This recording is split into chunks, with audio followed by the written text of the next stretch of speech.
capítulo 2 de la carta a los Filipenses, y mientras buscáis ese pasaje vamos a leer desde el 5 hasta el 11 de esa carta de Pablo a los Filipenses. Mientras buscáis el pasaje, quiero deciros que en el capítulo anterior habéis notado que Pablo llama a ciertas cosas, a un tipo de vida, y después de exhortar y decir todo eso, la razón que tiene él para poder pedir eso es Cristo en el centro de la vida cristiana, porque para mí el vivir es Cristo. Ahora, va a pedir hoy, va a exhortar hoy, va a demandar hoy, él es apóstol y puede mandar en este sentido, va a demandar tres cosas en el capítulo 2. Esas cosas las dejo para vosotros con calma. En primer lugar, va a pedirnos que no miremos cada uno por lo suyo propio, en el versículo 4. En segundo lugar, va a pedirnos que vivamos vidas santas, versículo 12. Y finalmente nos va a pedir que hagamos todo sin murmuraciones ni contiendas. Y Pablo, que va a pedir esto, a veces decimos, está pidiendo demasiado, está pidiéndonos algo que es enormemente complicado y difícil. Y Pablo dice, ¿sabéis por qué es fácil esa actitud, esa forma de vida? Porque haya en vosotros el mismo sentir que hubo en Cristo Jesús. De modo que es fácil. La vida cristiana es fácil, nosotros la complicamos. Cuando queremos que la vida cristiana discurra conforme a lo que yo entiendo que debe ser. No. La vida cristiana está vinculada con Cristo. Cristo es la razón de la vida cristiana. Y yo tengo que avanzar en el camino cristiano con los ojos puestos en Jesús. Vamos al pasaje que quiero tomar esta tarde.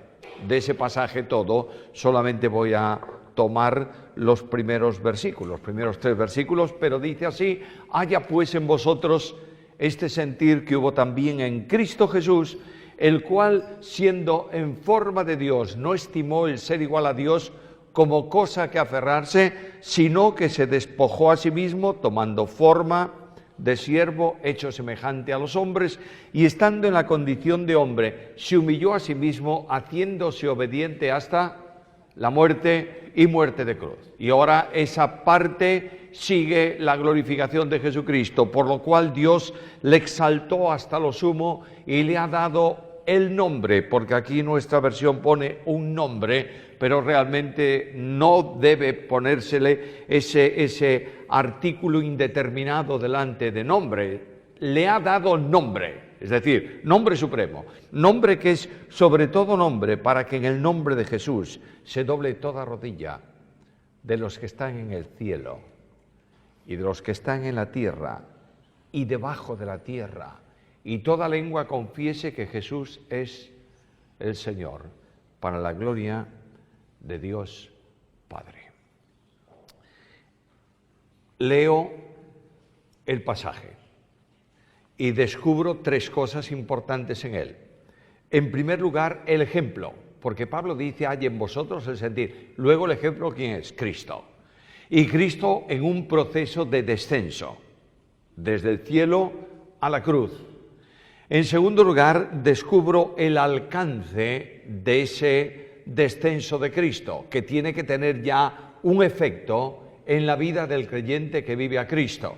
Y en tercer lugar está el compromiso que cada una de estas enseñanzas tiene que despertar en aquel que escucha la palabra de Dios, comenzando por mí el primero. Yo tengo que preguntarme esta noche si en mi vida, en mi experiencia, en mi ministerio, está el mismo sentir que hubo también en Cristo Jesús. De manera que tomemos primeramente el ejemplo. Pablo está hablando de Jesús desde la condición de siervo. Y notaréis que cuando la Biblia anuncia la venida del Mesías y habla de la irrupción de Dios en la historia de la humanidad, lo presenta como siervo. En el capítulo 42 de Isaías, versículo 1, leo estas palabras: he aquí mi siervo. Cristo es introducido, digamos así, en el mundo de los hombres. Él viene, pero es introducido en la esfera de los hombres como siervo. Y naturalmente, el servicio requiere ¿qué cosa? Obediencia. Y ahí yo tengo un problema, lo vamos a ver enseguida. El problema de la obediencia tiene que ver con la resolución de ese complejo asunto en el seno trinitario. Ninguna persona divina manda sobre otra persona, ninguna persona divina obedece a otra. ¿Por qué? Porque son iguales en gloria y en dignidad y en vida. Ahora, para poder obedecer, una persona divina se reviste de humanidad. Y en su condición de hombre, la gloria del hombre, ¿qué es? Obedecer a Dios.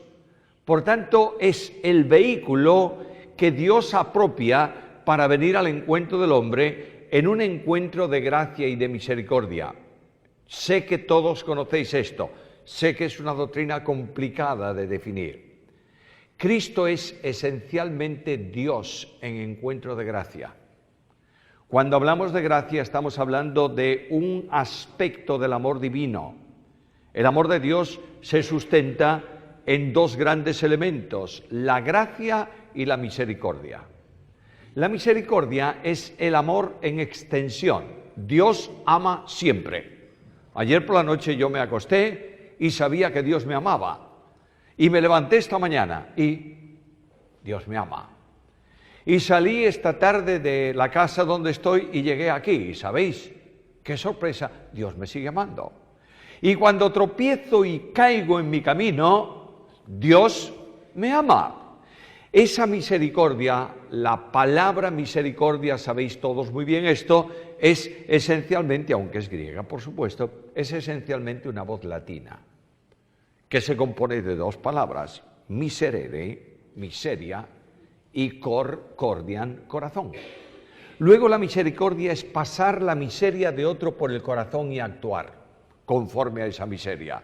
De ahí que cuando los ciegos en el camino claman por sanidad, ¿qué dicen? No dice, hijo de David, ten gracia, ¿qué dice? Ten misericordia, pasa mi miseria por tu corazón y actúa. ¿Cómo? Sanándome para que reciba la vista. Misericordia. El profeta Jeremías está viendo la destrucción de la ciudad. Los ejércitos enemigos han destruido completamente Jerusalén, han llevado cautivo prácticamente todo el pueblo, ha visto cómo los niños eran tirados contra las piedras para ser deshechos. En fin, ha visto una secuencia impresionante de miseria. ¿Y qué dice Isaías? Por la misericordia del Señor no hemos sido consumidos. Nueva es cada mañana tu misericordia. Es decir, Dios ama siempre. Misericordia, amor en extensión. Gracia, amor en descenso. Siempre que tú ves gracia en la Biblia, en el entorno donde está ese texto hay descenso. Dos ejemplos solo, porque no quiero ocupar el tiempo en ejemplos que todos conocéis. Por ejemplo, Juan 1,14, se me ocurre ese. Y aquel verbo fue hecho carne y habitó. Bueno, descenso desde el Verbo eterno en la gloria hasta la tierra habitando con nosotros. Otro ejemplo, por ejemplo, segunda a Corintios, capítulo 8 y versículo 9, que dice, porque ya conocéis la gracia de nuestro Señor Jesucristo, que por amor de vosotros se hizo pobre, siendo rico, para que vosotros con su pobreza fueseis enriquecidos. ¿Hay descenso? Gracia y descenso. Claro, ese versículo tiene una serie de problemas. Y el problema es que dice que se hizo pobre. ¿Tú entiendes eso? Cuando Jesucristo está en la tierra, ¿es el unigénito del Padre o no? Sí. ¿Es Dios infinito y eterno como en el seno trinitario? Sí. Juan no dice que todo es hecho por Él y para Él. Luego, si tiene todo, ¿dónde está la pobreza? Pero Pablo dice que se hizo pobre. Cuando tú estudias el tema de pobreza en relación con la deidad, tienes que entender de esta manera. Dios es pobre cuando no puede dar más. ¿Pero cómo? Si es infinito, ¿cómo no puede dar más? Pongo un ejemplo. Dios da a su unigénito. ¿Puede dar más? No, no tiene, es el unigénito. Y el unigénito hijo que viene al mundo de los hombres, ¿qué da? Su vida. puede dar más? No.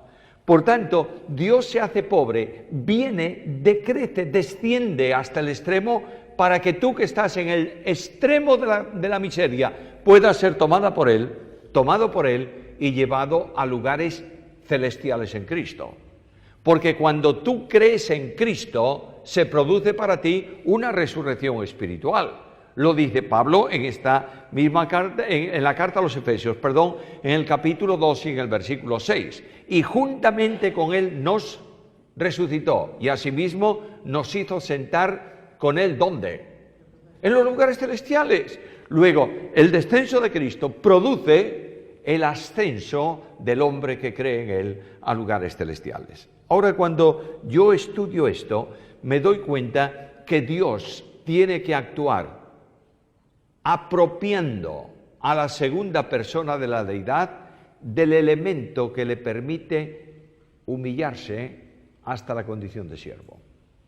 De manera que voy a la Biblia y leo, por ejemplo, en la carta a los Hebreos, en el capítulo 10 y versículo 5, una, diría yo, adaptación de un salmo, pero en Hebreos leo estas palabras: sacrificio y ofrenda por el pecado no quisiste ni te agradaron, más me apropiaste cuerpo. Pero esa referencia, esa cita, está tomada del Salmo 40. Y en el Salmo leo de esta manera: como ofrenda y sacrificio por el pecado no quisiste ni te agradaron, has abierto mis oídos. Y esa cita del Salmo está tomada en el pensamiento del salmista de Éxodo capítulo 21, en donde se establece la ley del esclavo voluntario.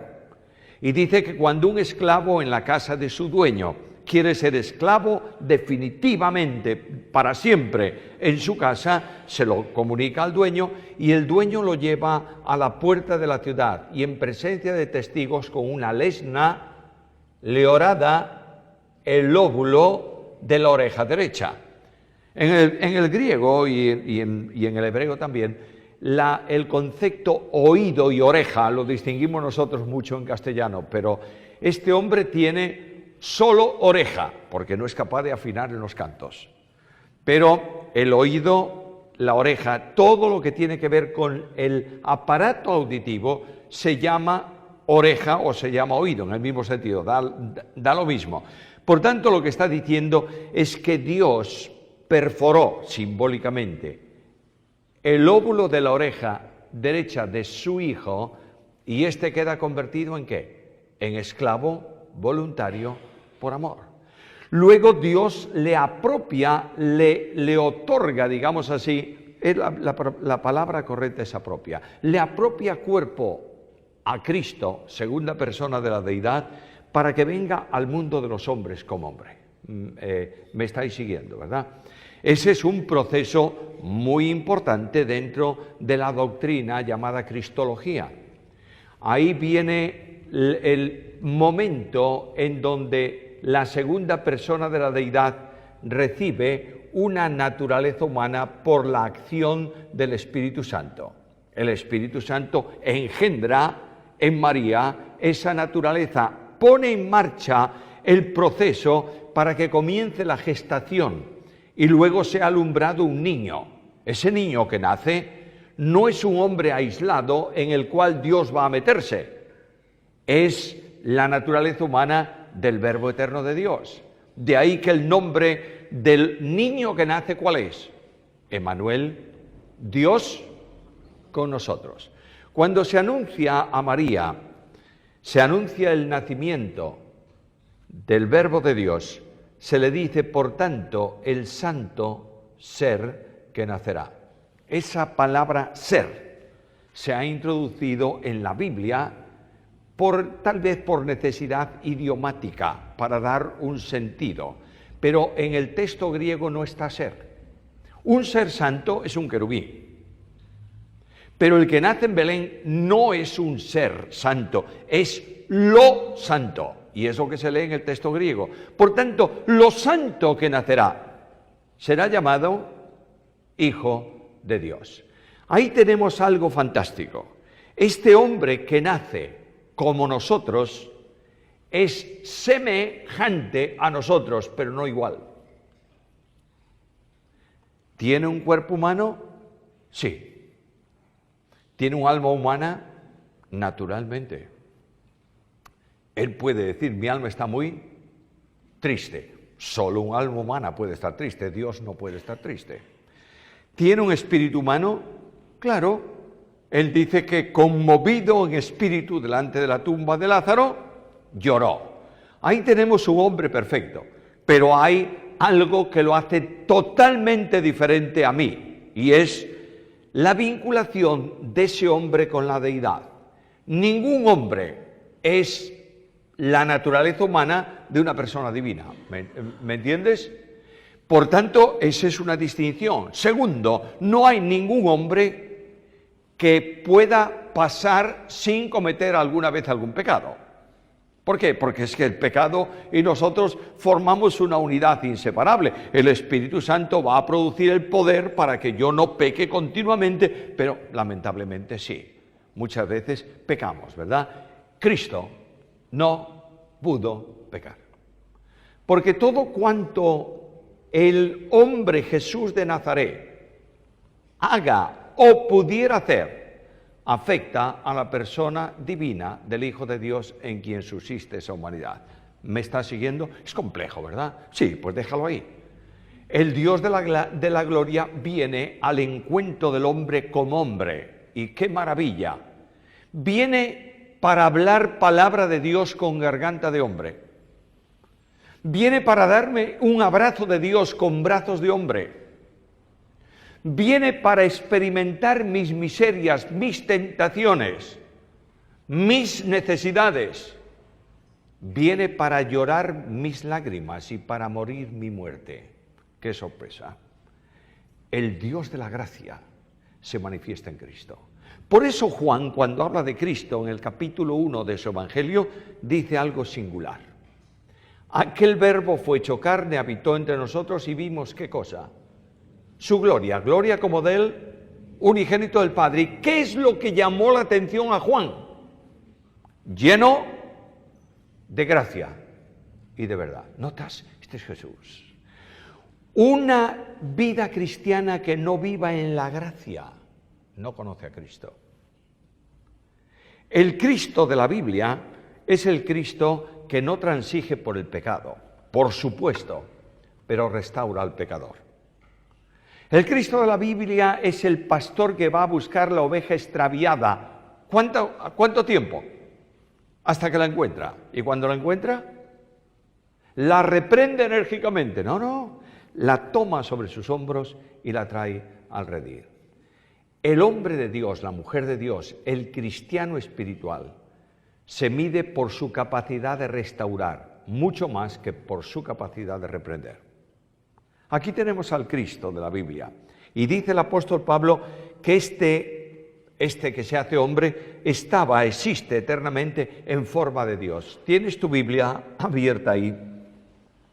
Nota esa palabra forma, primero en el versículo 6 y luego en el versículo 7. En el versículo 6 en forma de Dios, en el versículo 7 en forma de siervo. Esa palabra forma solo puede ser usada en el texto griego cuando hay algo que expresa en el exterior una realidad interior. Por ejemplo, ¿esto es un papel? Sí, no lo dudes, es un papel. Pero este papel está en forma de bosquejo. ¿Por qué? Bueno, porque es un bosquejo. No todos los papeles están en forma de bosquejo, solamente el que es bosquejo. De manera que yo no podría decir en griego que Jesucristo el Señor existía en forma de Dios si no fuese Dios. Cuando vienen por ahí para decirte que Jesucristo es un Dios, está usted equivocado. Porque el apóstol Pablo habla de quien existe en forma de Dios y solo existe en forma de Dios aquel que es Dios. En forma de Dios. Y de pronto, este admirable Dios, la segunda persona de la Santísima Trinidad, dice Pablo que no tuvo por usurpación o como cosa que aferrarse, tómala de la forma que tú quieras. Es decir, no usó su derecho como privilegio irrenunciable. Ahí tienes el significado. El Dios de la gloria no dice, yo soy Dios, ¿y cuál es mi derecho? Ser adorado. ¿Y qué más es? Que todo el mundo me rinda pleitesía. ¿Este es el derecho de Dios? Por supuesto que sí. El derecho de Dios es también juzgar al pecador y condenarlo eternamente. Porque la paga del pecado es la muerte. Y de pronto Jesucristo, el Señor, no estima como derecho suyo irrenunciable esta forma existencial de vida en el seno trinitario. Cristo viene y asume la forma de siervo desde la condición de hombre. A ver si puedo explicar esto y vamos a pasar al otro punto. Cuando está hablando de forma de siervo, está hablando de que realmente se hace un siervo, un esclavo, un criado. Pero Dios no puede servir en ese sentido por obediencia absoluta, porque después el pasaje va a decir algo muy serio. Dice que se hizo obediente hasta la muerte, y muerte se hizo obediente. Dios no puede hacerse obediente y obedecer de esa manera como un siervo si no es por medio de la humanidad de Jesucristo. ¿Me sigues? Es decir, se hace hombre para poder humillarse. Voy a descubrir algo, a recordar algo que todos sabéis. Cuando el Hijo de Dios, el Verbo eterno, se hace hombre, no se humilla por hacerse hombre. Simplemente se limita. De modo que voluntariamente toma las limitaciones propias de un hombre. ¿Dios duerme? No. La Biblia dice que vela siempre y cuida de su pueblo. ¿Lo dice? Lo dice. Pero cuando Dios toma una naturaleza humana y se hace hombre, establece voluntariamente una limitación. ¿Y Jesús duerme? Claro que duerme. Dios conoce lo que es la tentación intelectualmente, sí. Pero dice la Biblia que Dios no puede ser tentado. Pero cuando Cristo viene y se hace hombre, ¿es tentado o no? Luego, el Dios de la Biblia se engrandece al hacerse hombre porque viene a experimentar lo que está limitado a la criatura y no al Creador. ¿Me entendéis? Dios viene y experimenta a través de la naturaleza humana de la segunda persona divina mi miseria y la conoce no intelectualmente sino vivencialmente. ¿Tú sabes la bendición que es eso? El escritor de la carta a los Hebreos dice que por cuanto Él fue tentado en todo, pero sin pecado, es poderoso ¿para qué? Para socorrer a los que son tentados. El Dios de la Biblia entiende mi miseria, no solo porque conoce mi limitación, sino porque en su naturaleza humana tuvo esta experiencia. ¡Qué impresionante! Cuando Cristo se hace hombre, se limita, no se humilla y toma las limitaciones propias del hombre, incluso en cuanto a conocimiento. El hombre, Jesús de Nazaret, tiene un conocimiento sobrenatural cuando la persona divina comunica a esa naturaleza humana lo que es sobrenatural. Pero en otras ocasiones la limitación es evidente. Llega a la tumba de Lázaro. ¿Y qué ocurre? ¿Qué dice Jesús cuando se va acercando al lugar donde Lázaro fue enterrado? ¿Qué pregunta Jesús? ¿Dónde le habéis puesto? ¿El conocimiento sobrenatural del Hijo de Dios sabía dónde estaba Lázaro? Sí, claro, naturalmente. Pero Él se hizo hombre como nosotros. Ahora bien, este hombre se levanta y dice al mar, calla, y al viento humudece. Y se hace bonanza grande. El hombre no tiene capacidad, el hombre para eso, pero como es la naturaleza humana del Verbo eterno, Dios se comunica a la naturaleza por medio del cuerpo humano de Jesús. ¿Me estáis entendiendo? El Dios de la gloria se limita. Yo no puedo entender un misterio de gracia semejante. Tenemos en España, ahora ya está viejo, ya no, ya es el rey emérito. Este rey emérito ya está grandote, ya, en fin, tenía algo le gustaba muchísimo, disfrutaba mucho, era un hobby de él, practicar la regata a vela, barco velero. Él competía todos los veranos en una regata con otros muchos. Cuando el rey subía al velero para empezar la regata, por ser rey no podía hacer lo que quiere. Se limitaba. Y a pesar de que él es la representación máxima del Estado, tenía que ir hasta la boya final y dar vuelta como todo el mundo en el mismo sitio. ¿Se humillaba el rey por eso? No, simplemente se limitaba. Por eso Cristo viene al mundo de los hombres limitándose. En forma de Dios, ahora toma una naturaleza humana y se hace hombre. ¿Para qué? Para que a través de esa naturaleza pueda no solo limitarse, sino humillarse. Y la máxima humillación es esto que dice ahí el apóstol Pablo. Siendo en forma de Dios, no estimó el ser igual a Dios como cosa que aferrarse, sino que se despojó a sí mismo tomando forma de siervo, hecho semejante a los hombres. Y a ese siervo se le pide que dé su vida en una cruz. Y es la misión redentora que Cristo trae. Dios no puede perdonar el pecado del hombre a no ser que Cristo ocupe el lugar del pecador. Para nosotros es fácil decir, mira qué sencillo, Dios dice, te perdono. Eso es una imposibilidad divina, a no ser que la deuda del pecado esté cancelada. ¿Me sigues? Una persona, y esto ocurre en la vida normal, yo voy a comprarme un frigorífico. ¿Frigorífico se llama aquí? Voy a comprar un frigorífico. Y soy muy amigo del dueño de la tienda. Y me dice, toma, llévate el frigorífico, te lo regalo. Bueno, te preguntan, ¿cuánto costó el frigorífico? ¿Y tú qué le dices? Nada, para ti. Pero el dueño tuvo que pagar el importe del frigorífico. Te lo puede dar porque ha pagado la factura al proveedor que le vendió el frigorífico. ¿Me entiendes esto? Dios puede perdonar tu pecado. ¿Por qué? Porque Cristo pagó la factura de la deuda que tú tenías contraído con Dios. Y Él ocupa el lugar en la cruz para que cancelando o muriendo Él por ti se extinga la responsabilidad penal del pecado. En base a lo que Él hizo, yo puedo decir lo que Pablo dice en Romanos capítulo 8, versículo 1.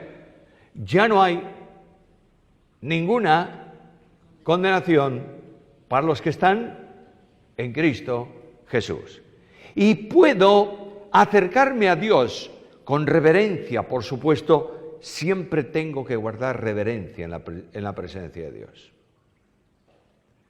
No puedo acercarme a Dios como si fuese mi amigo de andar por casa. Dios es Dios. Y yo tengo que venir a la presencia de Dios impactado por su presencia, con toda la confianza porque es mi Padre Celestial, ¿verdad? Pero tengo que mantener un respeto reverente porque Dios es Dios.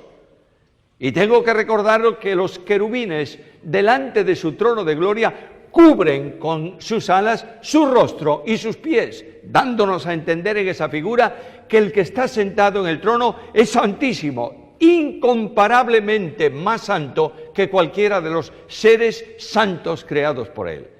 Dios debe ser reverenciado. Y cuando sabemos que Dios está en la reunión de creyentes, el culto toma una dimensión de reverencia y de respeto, no de tristeza, pero sí de respeto reverente, porque yo estoy dialogando, hablando ¿con quién? Con el Creador del cielo y de la tierra, el infinito Dios de gracia, de compasión y de misericordia. Ahora, cuando yo veo a Cristo en su naturaleza humana, me doy cuenta que Cristo tenía enraizado en el fondo de su alma la condición de siervo. ¿Cómo? Mira lo que dice la Biblia. El Hijo del Hombre no vino para ser servido, sino para servir. ¿Quieres otro ejemplo? no busco mi gloria, busco la gloria del que me envió.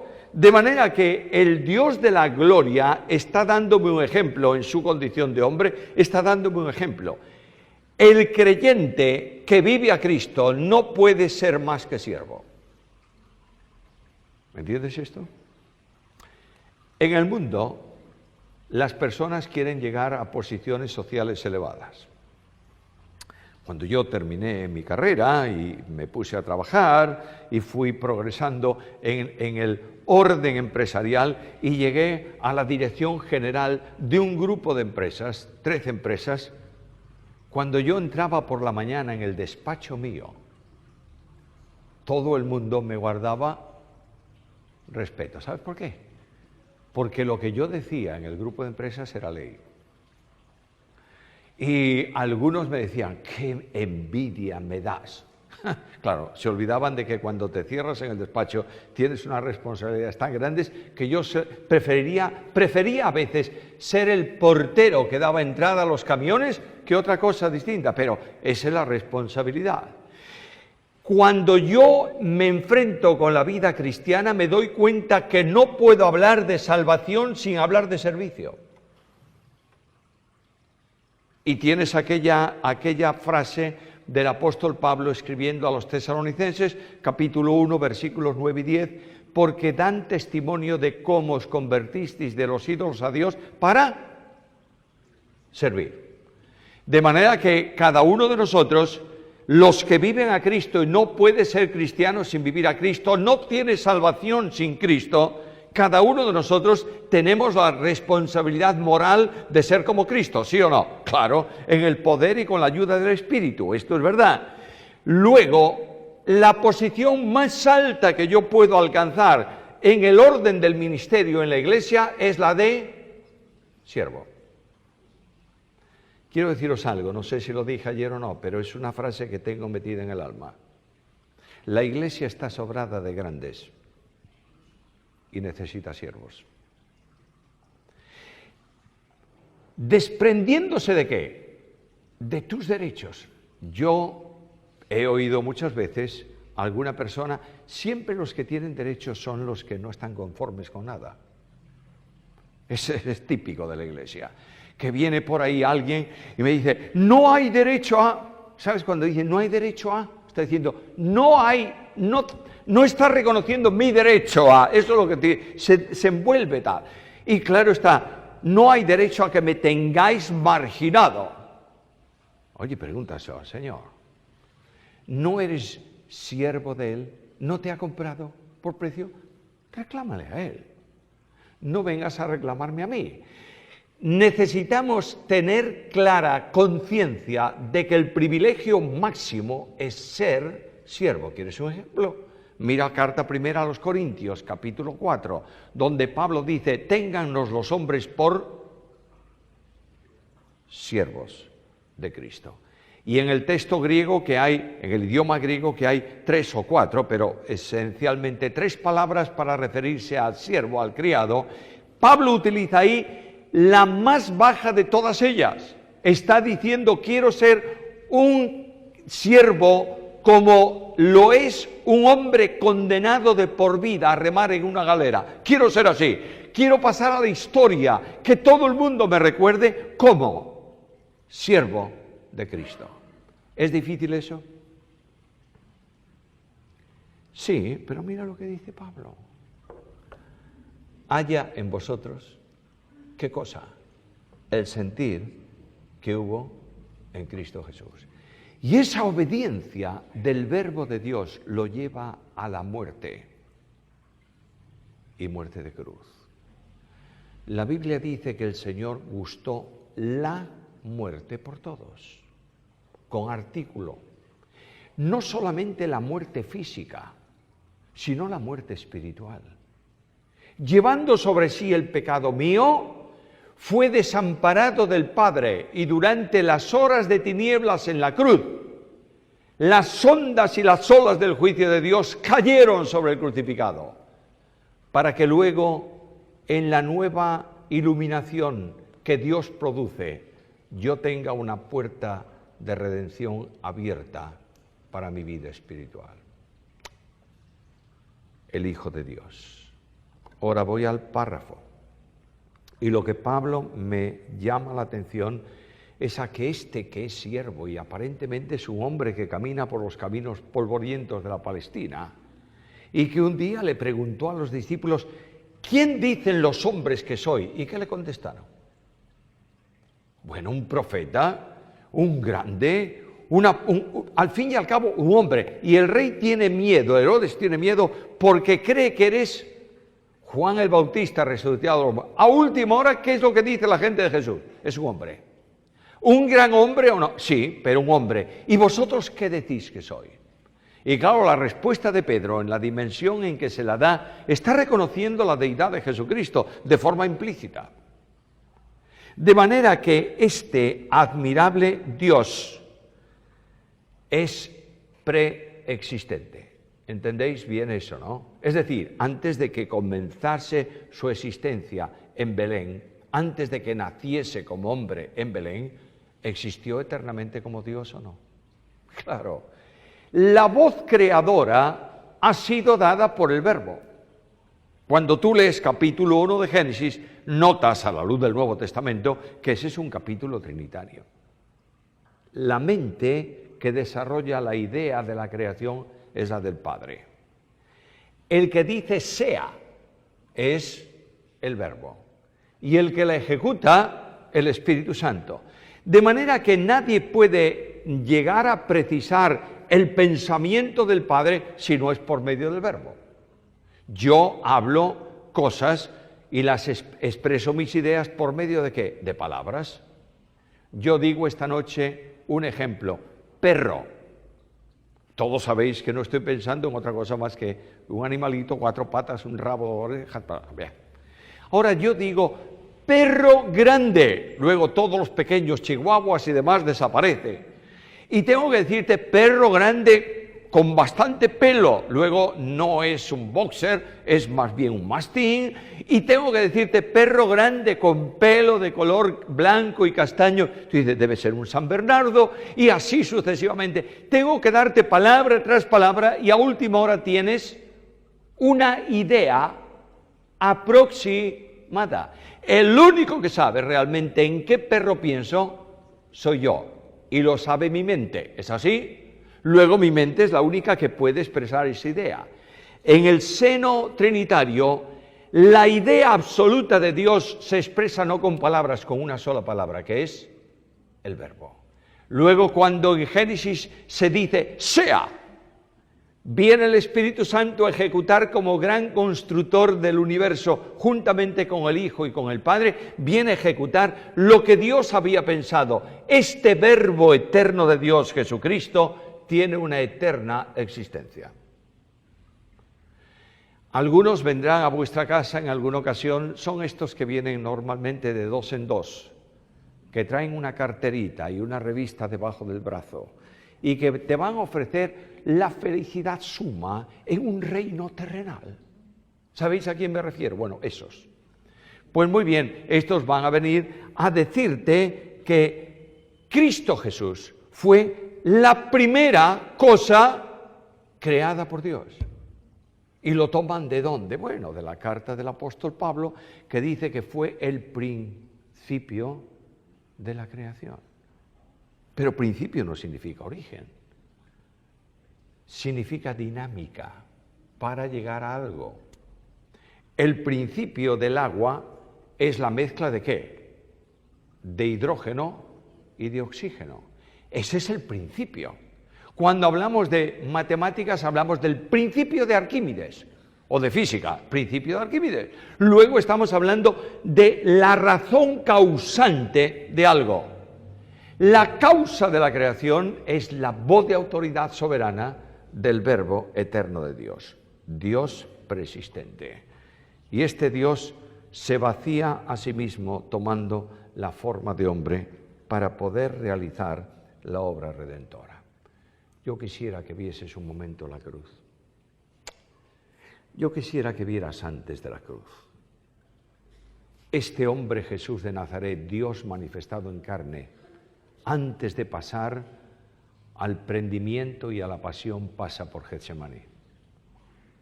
¿Te has parado alguna vez a ver lo que pasa en Getsemaní? En Getsemaní el que entra no es un hombre solo, es Emmanuel, Dios con los hombres. Y el conflicto de la agonía de Getsemaní es de tal dimensión que el Hijo de Dios dice a sus compañeros aquella noche, los discípulos, les dice: mi alma está muy triste hasta la muerte. Y ahí comienza la oración que Hebreos me dice que fue realizada con gran clamor y lágrimas. Luego no es una oración sencilla, Señor, si te parece, Padre, si te parece, paz. No, es agonía. Es una lucha en la intimidad de una dimensión tremenda que nadie puede imaginar. Y en ese momento, ese conflicto, la pregunta de Cristo es: ¿cómo va a resolver Dios el problema del abandono espiritual mío y de la experiencia de la muerte espiritual? Si yo muero, estoy hablando como hombre, si yo muero físicamente sin ser resucitado de una experiencia de muerte espiritual, ¿qué ocurre? El que muere hoy sin Dios, ¿qué tiene? Condenación eterna. Luego Cristo está diciendo al Padre: no sé cómo yo voy a asumir esto, pero hágase tu voluntad. Pero mirad, lo que más me sorprende del huerto es la soledad de Jesús. Los discípulos se han dormido. Y Cristo les dijo: no habéis podido velar ni una hora. Y mientras tanto la agonía adquiere una intensidad tan tremenda que el Padre sabe que aquella expresión agónica de la humanidad de Cristo necesita un estímulo para seguir adelante. Todos necesitamos un estímulo para hacer las cosas, ¿o no? Os veo un tanto preocupados por este asunto. Bueno, si tú vienes a mi casa o a mi iglesia y me dices: Samuel, ¿tienes el libro tal en tu biblioteca? Sí. ¿Me lo prestas? No. Así como lo oyes. No. Yo te diría: ¿tú quieres leer el libro? Ven a la hora que tú quieras al despacho, yo te dejo el libro y luego me lo devuelves y lo quieres seguir leyendo. ¿Por qué me piden el libro? Porque hay un estímulo. ¿Cuál es? Leer el libro. Y una vez que el estímulo se ha satisfecho con la lectura del libro, necesitan otro estímulo. ¿Sabes cuál? Hay que devolverlo. Y ese estímulo es muy complicado. Y te quedas sin el libro. Y al principio el que le has prestado el libro, cuando lo ves en el pasillo de la iglesia, al principio te esquiva un poco, pero luego después ya ni te saluda. Has perdido el libro, no presto libro. Cristo necesita como hombre un estímulo y el Padre se lo envía por medio de un ángel. ¿Tú sabes lo que dijo el ángel a Jesús? Yo tampoco. Pero voy a Hebreos y leo estas palabras. Por el gozo puesto delante de él, sufrió la cruz, menospreciando la vergüenza. Y ahí el ángel tuvo que haber revelado al hombre agonizante la impresionante dimensión de una obra de salvación. Y Cristo se levanta de la angustia de Getsemaní, diciéndole: ya podéis dormir y descansar. Pero permíteme algo más. Déjame hacer volar mi imaginación. ¿Me lo concedes? Bueno, aunque no me lo concedas, voy a hacerlo. De manera que ahí yo siento un aleteo de alas en el huerto de Getsemaní. Y veo la manifestación de un querubín en el huerto. Se llama Lucero, hijo de la mañana. ¿Sabéis quién es, verdad? Satanás. ¿Por qué digo yo que está en el huerto? Escucha a Jesús. Velad para que no entréis. ¿Quién es el tentador? Y él viene, aquel que agoniza tendido en el suelo, para decirle: Hijo de Dios, ninguno de estos que hay a tu alrededor merecen nada de ti, se han dormido. Vuelve al cielo, siéntate en tu trono de gloria y sea adorado y alabado por los ángeles y los arcángeles y los serafines y los querubines, y deja a estos. No merecen nada de tu parte. Además, mañana voy a levantar a toda la ciudad para gritar hasta enronquecerse: crucifícale, crucifícale.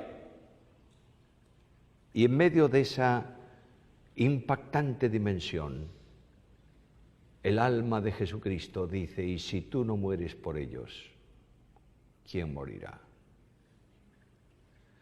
Y si tú no cumples la promesa, ¿quién les va a dar vida eterna?